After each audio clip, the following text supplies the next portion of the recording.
cousins, and welcome to the Sunday Reset Podcast. I'm your host, Alicia J, and I'm so glad that you came to spend a few minutes of time to be with me today.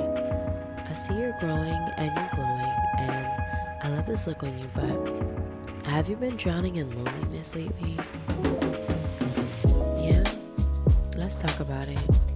This week's episode is dealing with loneliness, and our weekly scripture is 1 Peter chapter 5, verse 6, and it says, "Humble yourselves, therefore, under God's mighty hand, that he may lift you up in due time."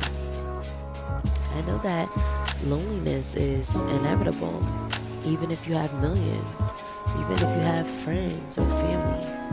You can still feel like a shell of a person even when you seem to have it all. And loneliness feels like an echoing silence, just waiting for a response that you'll never get.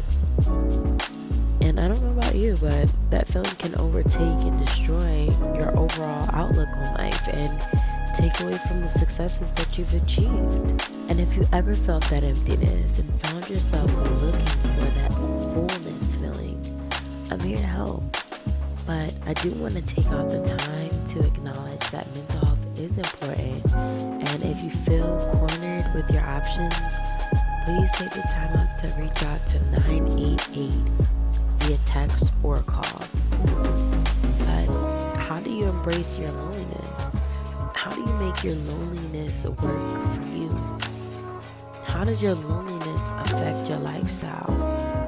We'll talk about some of these things and some things that you can do to benefit you in the time of solitude and occupy that void with positive energy. But don't forget to like and subscribe to my channel if you gain some value and comfort from my video. It helps the algorithm get this video out to more people like you.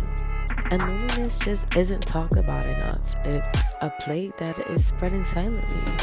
And most people feel it around the holiday season or cuffing season. And there's a ton of questions that live rent-free in our mind during this state of loneliness. Like, is it normal to feel this way? What can I do to make it feel better for me?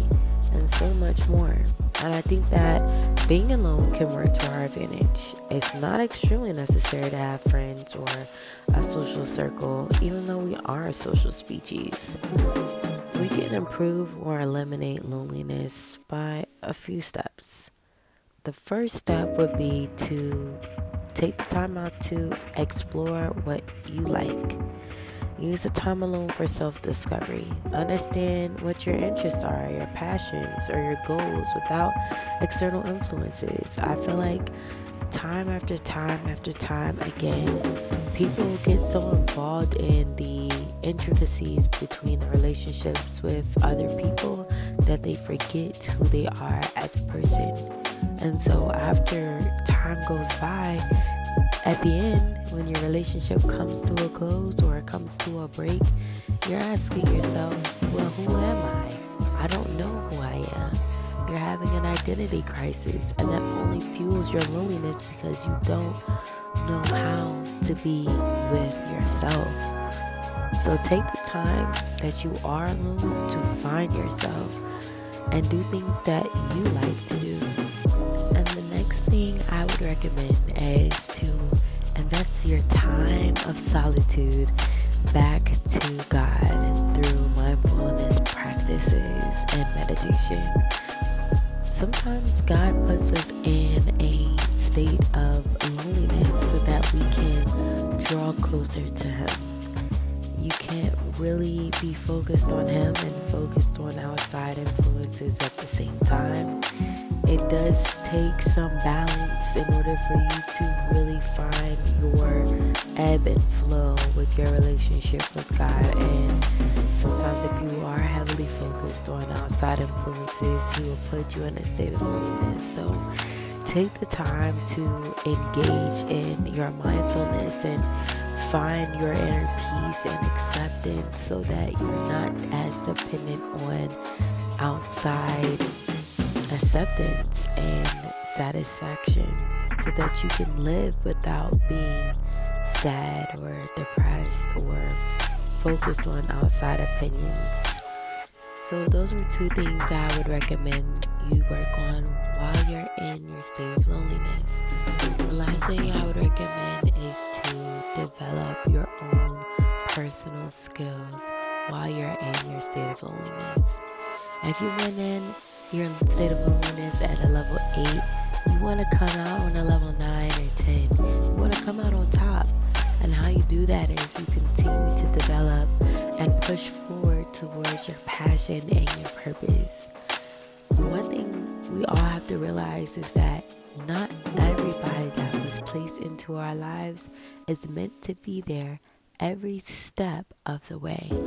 And so to want and to yearn for a person that is not meant to be in your season is to prohibit you from moving forward. You're literally going to put a roadblock in your way by focusing on someone that is actually not meant to be there in your life.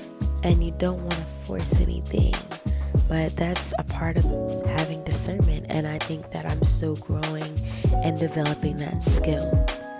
But nevertheless, just remember that we don't deal with loneliness, we overcome it. And as always, it's been nice speaking with you, cousins. I hope you gained the seed that you needed to grow today. Don't forget to like and subscribe and share with a friend or two. Thank you for listening, and you're growing and glowing always. I love this look on you. See you next Sunday. Bye.